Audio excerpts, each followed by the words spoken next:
정말 감동적인 순간입니다. 찬양대 찬양에 감사드립니다.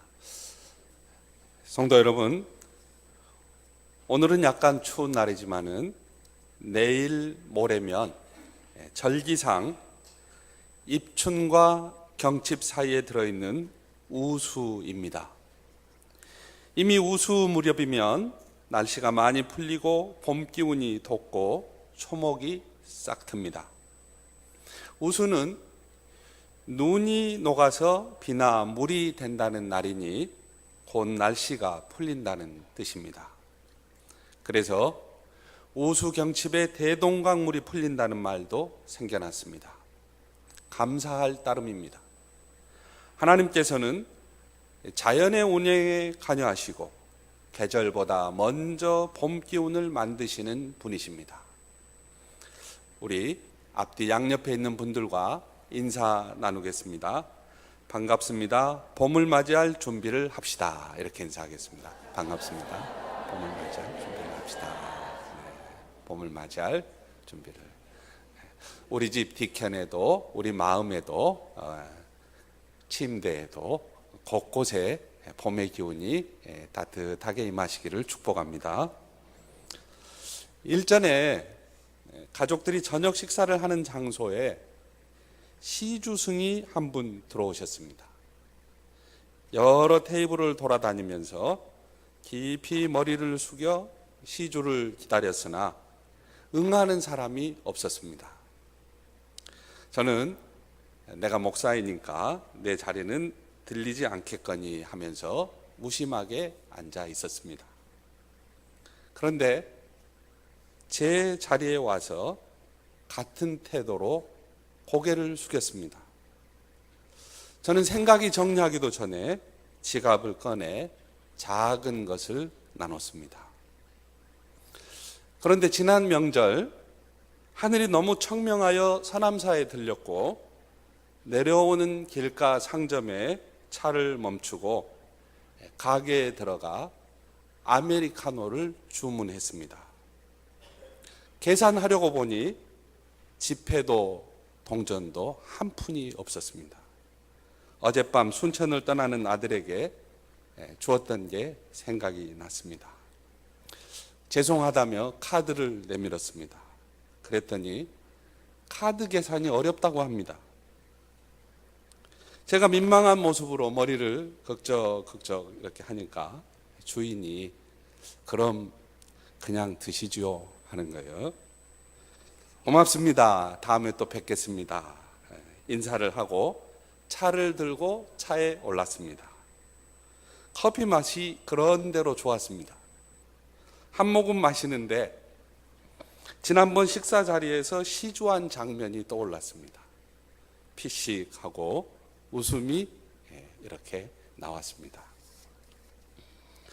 세계의 종교를 연구하는 학자들은 이 지구상에서 대한민국을 특별한 나라로 간주하고 한국의 종교 사상과 사람들을 깊이 들여다보곤 합니다.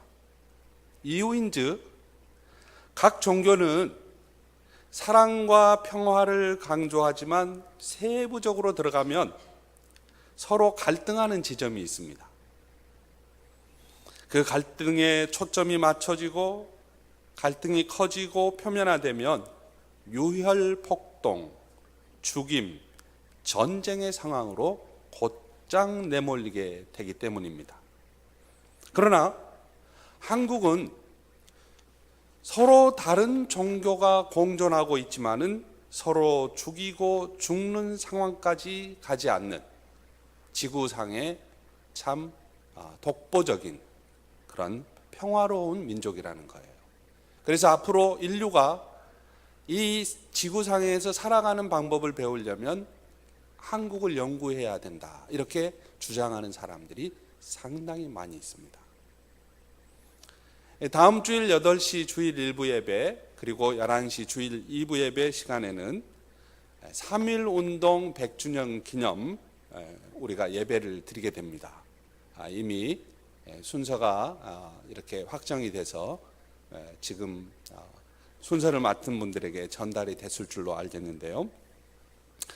잘 아시겠지만 민족 대표 33위는 1919년 3.1 운동 때 발표된 독립선언서에 서명한 33분의 그 민족 대표를 의미합니다.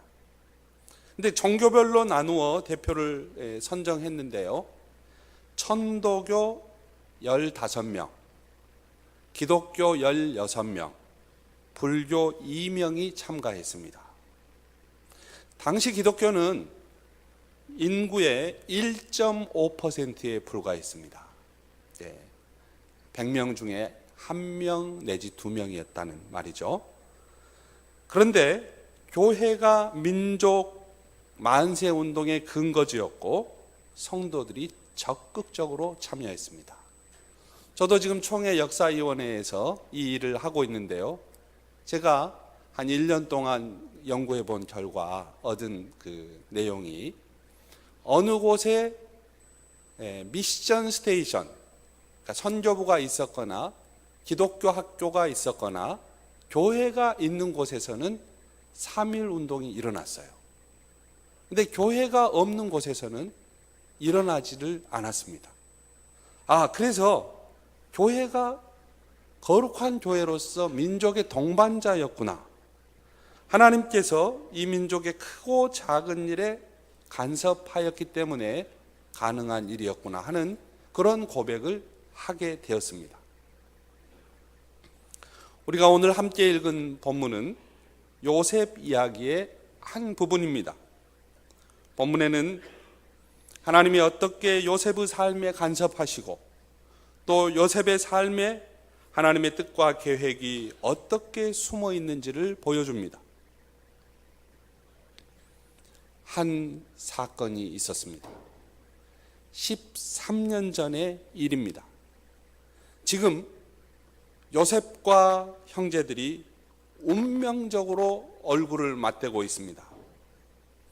그들 사이에 어떤 일이 어떻게 있었을까요? 우리가 세월을 거슬려 한번 올라가 볼까요?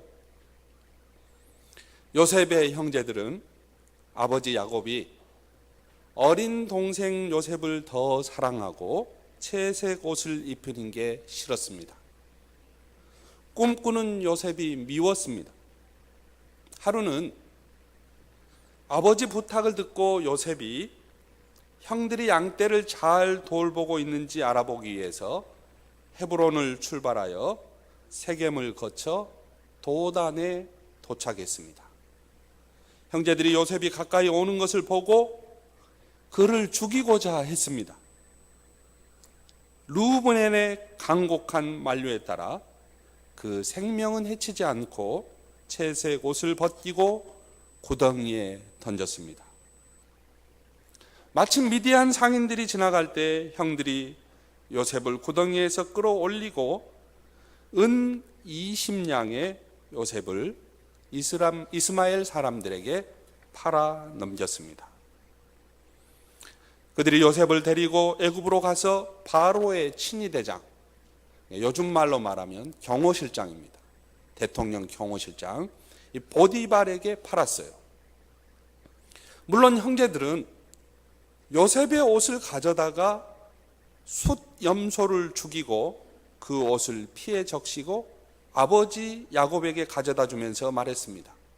아버지, 길에서 우연히 발견했는데 아들의 옷인가 보소서. 이후 요셉은 보디발의 그 아내의 유혹을 거절한 결과로 감옥에서 세월을 보냈고 궁중에 술 맡은 관원장의 꿈을 해석한 것이 계기가 되어 오랜 후에 바로 왕의 꿈을 해석하게 됩니다. 그래서 흉년의 위기를 관리하라는 사명을 받고 애굽의 총리가 되었습니다. 우리는 13년 전의 이 사건을 통해서 세 개의 시선을 우리가 생각해 볼 수 있습니다. 첫째는 요셉의 시선입니다. 둘째는 형제들의 시선입니다. 셋째는 아버지 야곱의 시선입니다. 같은 상황이라도 보는 관점에 따라 다르죠. 우리의 삶이 그렇습니다. 어떤 사람에게는 망한 일이 다른 사람의 눈에는 더 큰 도약을 위한 발판으로 보입니다. 요셉과 그의 형들은 13년 전 도단의 한 우물에 있었습니다. 요셉은 구덩이에서 형들이 자신에게 한 행위를 알고 형들 또한 자신들의 행위를 압니다. 아버지는 이 사건을 모르고 있습니다. 아버지 야곱은 어떤 세월을 보냈을까요? 야곱은 요셉의 채색 옷을 찢고 굵은 배로 허리를 묶고 애통하며 보냈습니다. 내가 슬퍼하며 수월로 내려가 아들에게로 가리라. 수월로 내려가 아들에게로 가리라. 13년의 세월이 지난 지금 그들은 각각 다르게 그 일을 기억합니다. 형들에게 13년의 시간은 자신들의 행위에 대한 심판의 시간이었습니다. 여러분, 그 3년의 시간, 13년의 시간이 얼마나 괴로웠겠습니까? 그러나 요셉에게는 그 시간이 하나님이 준비하시는 시간이었습니다. 성도 여러분, 우리 눈에 하나님이 보이지 않을 때가 있습니다. 주변의 환경과 일어나는 일들을 하나님과 관계된 것으로 보지 못할 때가 많습니다. 그러나 하나님은 물레를 돌리며 직무를 짜듯 모자이크 퍼즐을 맞춰가면서 우리의 삶을 한 올 한 올, 한 조각 한 조각 엮어가십니다. 우리의 삶의 한순간 한순간을 이끌어 가신다는 말씀입니다. 형들 편에서 요셉은 자신들에 의해 노예로 팔려갔습니다. 그것이 13년 전 도단에서 있었던 일의 팩트, 사실이에요. 그러나 요셉에게 그것은 하나님이 행하신 일이었습니다. 선한 일을 위해 13년 전부터 미리 준비하신 사건이었던 것입니다. 우리도 살아가면서 수많은 선택 앞에 섭니다. 이것을 해야 하나 말아야 하나, 이것을 사야 할까 말아야 할까, 보증을 서줘야 할까 거절해야 할까. 우리는 마치 Y자 있잖아요. Y자 이렇게 가다가 이 Y자의 그 갈림길 앞에서 어떤 선택을 해야 할지 고민에 빠질 때가 많습니다. 여러분은 이런 순간에 어떻게 하십니까? 창세기 13장에는 아브라함이 그의 조카 롯과 함께 동행하다가 베델과 아이 사이에 장막을 치는 내용이 나옵니다. 그런데 그들이 살아가기에 그 땅이 좁았습니다. 하인들이 서로 싸움을 합니다. 거하기에 넉넉하지 못한 이 땅에서 그들은 서로 헤어지기로 합니다. 그때 아브라함이 롯에게 말합니다. 나를 떠나가라. 내가 좌하면 나는 우하고 네가 우하면 나는 좌하리라. 이에 롯이 눈을 들어 요단 지역을 바라봅니다. 멀리 소알까지 물이 넉넉합니다. 하나님께서 소돔과 고모라를 멸하시기 전이었으므로 여호와의 동산 같고 애굽 땅과 같아 요단 온 지역을 선택하고 동쪽으로 장막을 옮겼습니다. 성도 여러분, 저는 이 대목에서 선택 앞에 선 아브라함을 묵상합니다. 아브라함이 처음으로 하나님께 제단을 쌓고 그가 보여준 믿음의 첫 행동이 바로 이 헤어짐이었어요. 그는 하나님을 의지하는 것이 무엇인지 보여주고 있습니다. 아브라함이 하나님을 믿으니 그는 선택 앞에서 의연할 수 있었습니다. Y자의 길 앞에서 성도의 선택은 이 길이 좋으니, 이 길이 나쁘니, 그래서 우리가 이 길을 선택하고 저 길을 버리는 것이 아닙니다.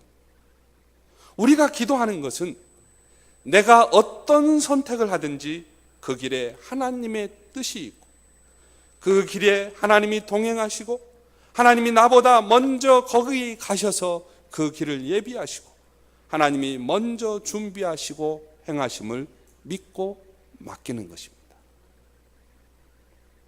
성도가 하나님에 대해 믿는 바는 단순히 하나님이 있다 없다에 관한 게 아닙니다. 우리의 믿음은 하나님께서 우리의 삶과 우리의 역사를 책임지시는 주인이심을 믿는 것입니다. 어느 길이 좋아 보이고 어느 길이 나빠 보이는 게 아니에요. 거기에 하나님이 계시냐? 하나님이 계시면 거기는 하나님의 나라입니다.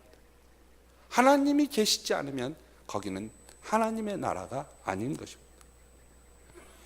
본문은 13년 동안 하나님이 요셉의 삶에서 숨어 계신 것 같았으나 여전히 그의 꿈을 통해서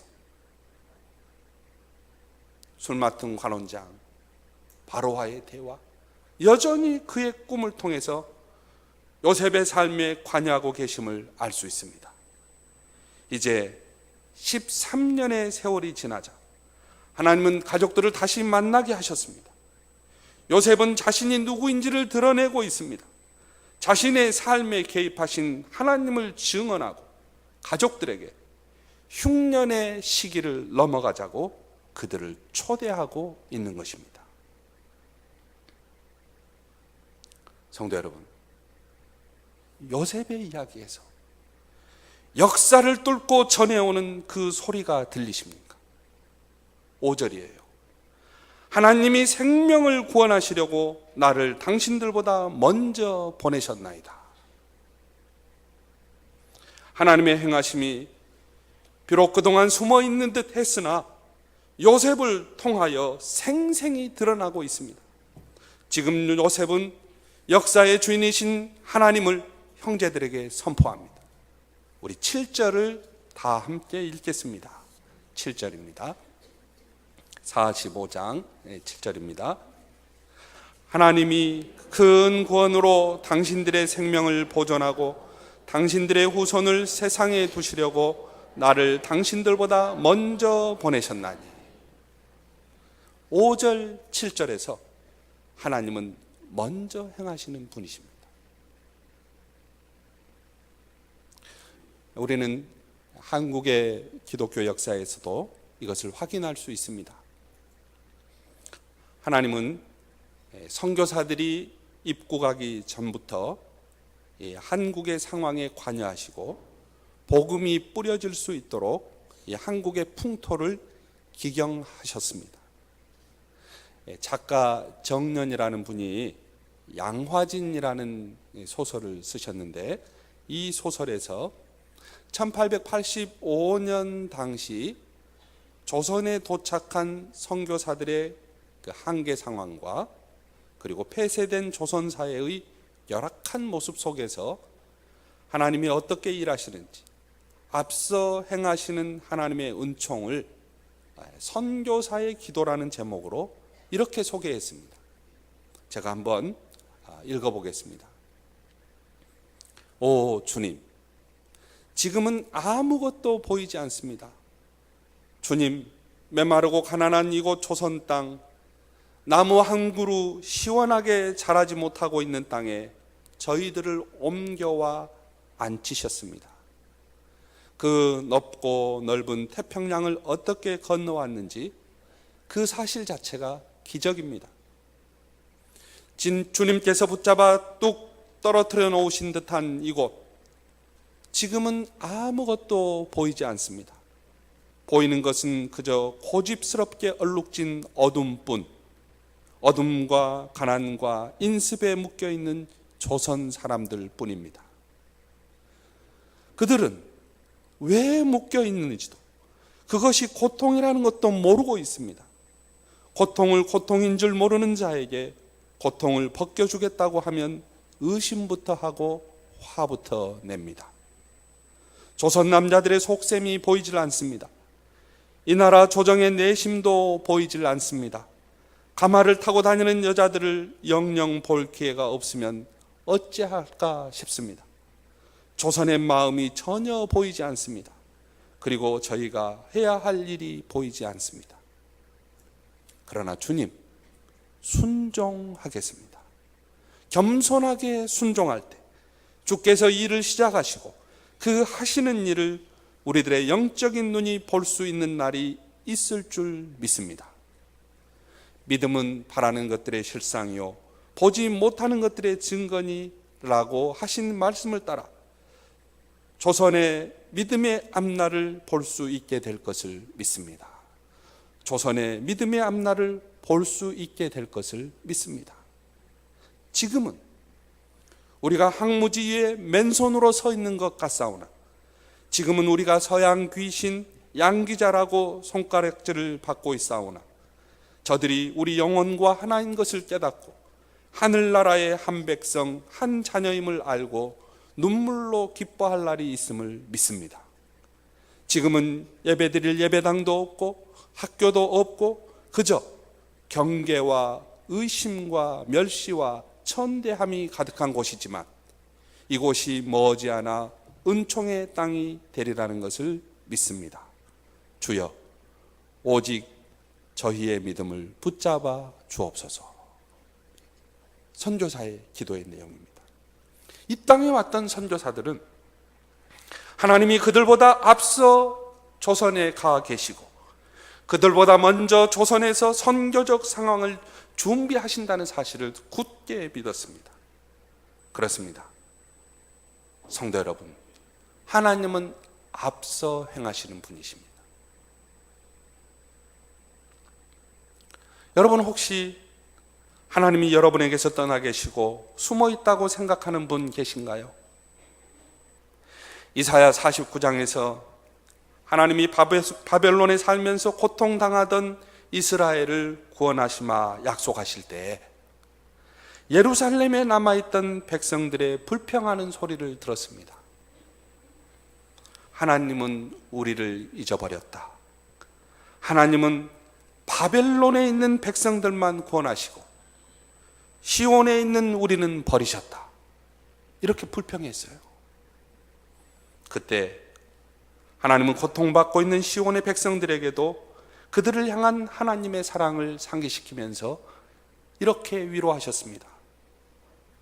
여인이 어찌 그 젖먹는 자식을 잊겠으며 자기 태에서 난 아들을 긍휼히 여기지 않겠느냐.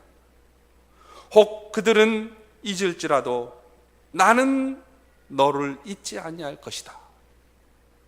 시온아, 예루살렘아, 내 아들아, 내 딸아, 동명교회 성도들아, 내 눈을 들어 사방을 보라.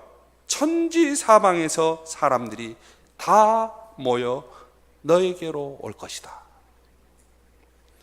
그들이 얼굴을 땅에 대고 너에게 엎드릴 것이며 내 발에 먼지를 닦아줄 것이니 그때 너는 하나님 내가 주인 줄을 알게 될 것이다. 나를 믿고 기다리는 사람은 수치를 당하지 않을 것이다. 나를 믿고 기다리는 사람은 수치를 당하지 아니할 것이다. 하나님의 말씀입니다. 우리가 때때로 감당하기 힘든 일로 괴롭고 혼돈 속에 빠질 때가 있습니다. 그러나 시간이 지나면 우리 이렇게 할 때 있잖아요. 하나님, 그랬었군요. 하나님, 그랬군요. 고개 끄덕이며 하나님의 간섭하심과 하나님의 개입하심을 고백하지 않습니까? 비록 지금은 알 수 없지만 시간이 흐른 뒤 우리는 하나님께서 얼마나 극적으로 우리의 삶을 책임지시고 이끄시고 엮어가는지를 보게 될 것입니다. 요셉과 함께 하신 하나님께서 우리의 삶이 전능하신 하나님의 품에 있음을 깨닫게 되길 지금도 원하고 계십니다. 성도 여러분, 하나님께서 우리의 삶에서 이루실 일들을 기대하면서 미리 하나님을 찬송하고 미리 감사할 수 있기를 축복합니다. 기도하겠습니다.